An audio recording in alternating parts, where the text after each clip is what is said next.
Now let us see how do we convert a fraction, okay, with a denominator whose denominator is either 10 or 100 into a decimal fraction. This is actually very simple, and I'll take 4 examples here, 2 each for 10 and 100, and I'm talking about simple fractions. Okay, so let's first talk about 10. So if I give you a number, any number, let's say 7 upon 10, okay, and I give you 9 upon 10, let's take these two, and I tell you to convert them into a decimal. Okay, how will you do that? The first thing is you can just divide 7 by 10. Okay, now since 7 is less than 10, so we'll put a 0 here, right? We'll put a decimal point here which will allow us to put a 0 on this side. Now 70 divided by 10 can be 7, so we'll get 70 cross. So 7 divided by 10 is equal to 0.7. Can I try to simplify this by using some shortcut method? The method is actually pretty simple.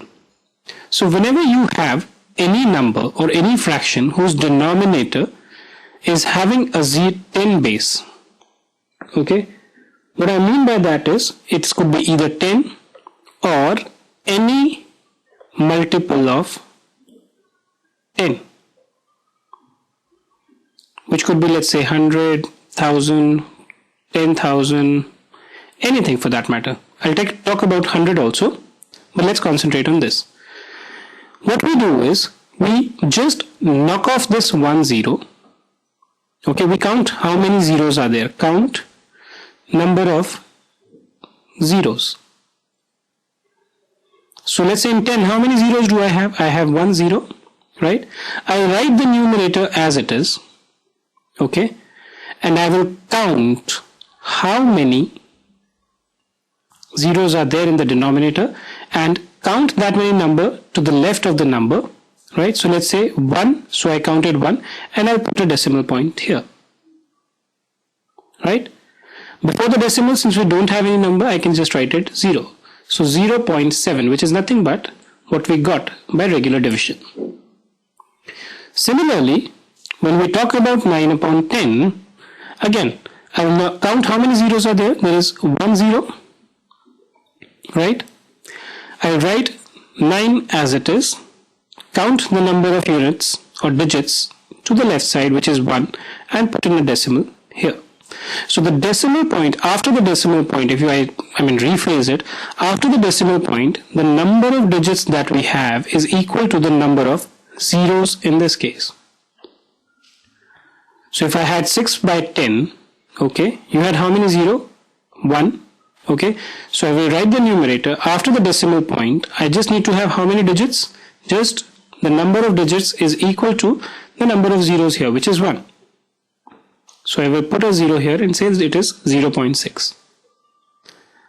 Now let us talk about 100. If instead of 10 we had, let's say, 73 upon 100 and we had 43 upon 100, and let's take another one, 70, or let's say 97 upon 100. The process is again the same. Count the number of zeros.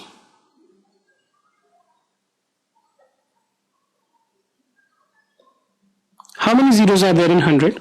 There are 2. Okay, the numerator will come as it is.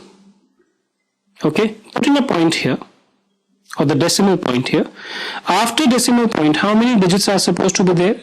It's the number of digits is equal to what is the number of zeros in the denominator. So 1, 2, right? So we'll put a point here and put in a 0 here. Please note, when you count the number of digits in the numerator, you have to ignore 0. Okay, you don't write 0 over here, right? Because even if you write 10 zeros over here, they will have no value. But what I don't mean by this is, let me explain this to you a little step further. If this was 730, right, then we will write 730 over here, we need to put in a decimal point such that after decimal point, how many zeros are here? 2. So 2 digits are there. So we just count 1, 2 and we put in a decimal point here. You will not ignore the 0 which is there in the numerator. Right? That has to be considered. But here, for this purpose, you can just write it as 0.73. Similarly, 43 upon 100, 43 here. How many digits do I want after the decimal point? 1, 0, 2, 0. So 1, 2, 1, 2. So my decimal point will come here. It will not come after 4 because if I put it after 4, let's say I put this after 4. So what does this give me? How many digits do I have after this? It's only 1, which is incorrect. Why? Because I want 2 digits. Because there are 2 zeros here. Same, 97. How many zeros? 2. So digits have to be 1, 2.